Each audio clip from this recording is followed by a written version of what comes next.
I know that you've said in the past that you're kind of a bit bored about talking about that era in some ways, but I mean, I guess it's the sort of the high point, and people are always going to refer back to it. So are you bothered by the fact that people do always want to look back at that these days, or are you just proud of it and happy that it happened to you, and it's sort of giving you a platform for everything else in your life? I'm becoming more comfortable with it, but I'm still not massively comfortable about talking about the past too much. But I understand it, and if I hadn't become more comfortable with it, I wouldn't be doing this pleasure principle thing now. Yeah. Do you actually enjoy singing the song still? I have to lie now. I have to say, yeah, I love it. It's great. Yeah, really proud of them. I mean, as an artist, because the way that you feel about things when you're 20, 25, 30 is completely different to the way that you feel about things when you're, that bit older and you've seen life and you've changed. So do you still recognise the young man that you were then in yourself now, or is that a different lifetime? Oh yeah, in a slightly embarrassing kind of way, because I mean, when I wrote all that stuff, I was just out of my teens, but quite a young, just out of my teens. So I probably said the mentality of a 17-year-old, I think. So it was all full of teenage angst and nobody understands me and all that kind of stuff. Which is valid for the time because that is how you feel. But when you're older, then it feels a little bit. I feel a little bit awkward. Yeah. Singing some of it, obviously. So.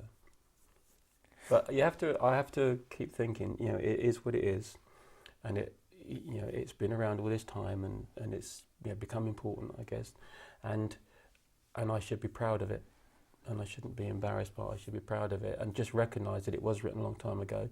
People listening will recognise that, and so they won't be sitting there going, "Oh, that sounded stupid. Look at how old you are." And, because people don't react like that. Absolutely, they don't. And the fact that the Sugar Babes used the riff a couple of years ago in their hit "Freak Like Me," and the fact that there's been various other people have sampled your stuff from that era, and it keeps coming back. And obviously, it does strike a chord with people. It does speak to them. Maybe it's their teenage angst, whatever it is, but it still speaks to people. Yeah, I'm amazed actually that it's still being sampled, and it says in the last 4 weeks, I think we've had five requests for Cars Alone to be sung. I think there's a single coming out any day now by Chicane, which has got cars all over it, and there's 2 other rap ones coming, and I can't remember the others now. So if anything, it's probably being sampled more now than it ever has been, but it's always been sampled and covered quite a lot. So it does have a remarkable life, I suppose. And it's not just Cars. There's on that particular album, there's plenty of other songs that get sampled quite regularly as well. So again, that is something I should be proud of and not sort of try to shy away from. And when they're successful, it does the old bank balance a favour as well, doesn't it? Yeah, it's quite good. It doesn't hurt, but that's.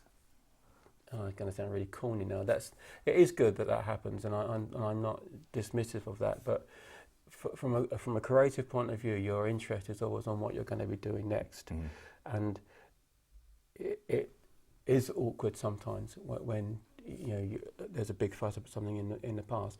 But I am becoming a little bit more wise with all that now. So I am saying, well, yes, all right, it was a really good album, and and I'm going to do a tour of it, and everything would be great. To try to, I don't know, sort of just join in with that in a way, really. In the past, we had 25 anniversaries and 20th anniversaries of all these albums, and I didn't want to get involved at all.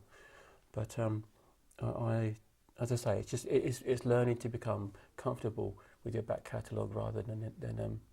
I got a chip on my shoulder about nostalgia. That's the problem. I hate this thing about looking backwards, and I think it's these here and now sort of tours, that kind of thing, that kind of event. That's really, and I've got a bit overboard about it, I think, and I just need to back off. But I've really got this thing about reliving yesterday and it being a bit sad and not wanting to be a part of any of that. So I think that's why for such a long time I wouldn't have anything to do with it. I didn't do much old stuff in my set. I turned down almost everything to do with TV or radio, whatever, if there was any kind of nostalgia element. And if they wanted me to sing Our Friends Electric, I wouldn't do it. Ended up doing very little for quite a long time. And then I started thinking, is that sensible? Should you be that hard on your past? Should you be more proud of it or not? But it's an ongoing battle. It really is for me. I could sit and talk for ages about what I'm doing next and not have any problems with that at all. Not quite so good at talking about what I've done. Well,